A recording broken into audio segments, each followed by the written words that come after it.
خواتین کی طاقت کی تعظیم کے تحت گیان استھلی پبلک اسکول میں ایک کانفرنس کا انعقاد کیا گیا، جس میں سینکڑوں خواتین نے شرکت کی اور خواتین کے احترام اور ترقی کے لیے شروع کی گئی اسکیموں کے لیے بھارتیہ جنتا پارٹی کی حکومت کی دل سے تعریف کی۔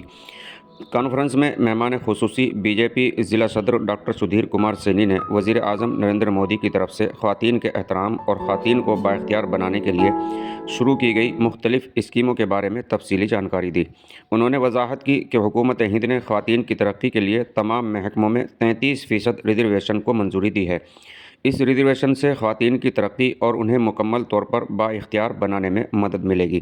انہوں نے کہا کہ ایک وقت تھا جب خواتین کو عزت کی نگاہ سے نہیں دیکھا جاتا تھا، لیکن بھارتیہ جنتا پارٹی نے خواتین کو جو عزت اور طاقت دی ہے وہ تاریخ میں سنہری حروف سے لکھے جانے کے لائق ہے۔ بی جے پی رہنما ڈاکٹر ترینی تنیجا نے اپنے خطاب میں کہا کہ ہندوستانی خواتین نے ہمیشہ اپنی صلاحیتوں کا لوہا منوایا ہے۔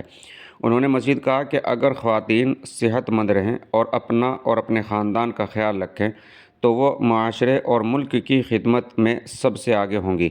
نوجوان B J P leader Supriya پال نے خواتین کو آگے بڑھنے اور کام کرنے کی ترغیب دی۔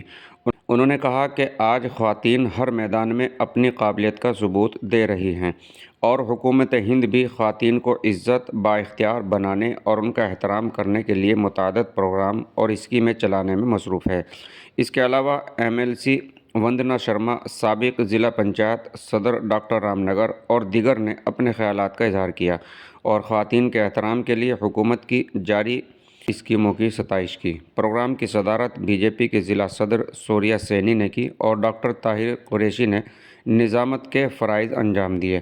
ڈاکٹر ایم کے Taneja, block chief Anil Kumar, senior لوک دل لیڈر امر ناتھ پال، گیان استھلی پبلک اسکول کے ڈائریکٹر دیپک دھیمان، روی کانت پال، امرجیت سنگھ، روی شرما، رکمنی پال، ریکھا مہیشوری، سنجے گوری، سندیپ شرما، ریتو شرما، ریتو چودھری، روپ سنگھ، سبودھ سینی، ابو بکر وغیرہ موجود تھے۔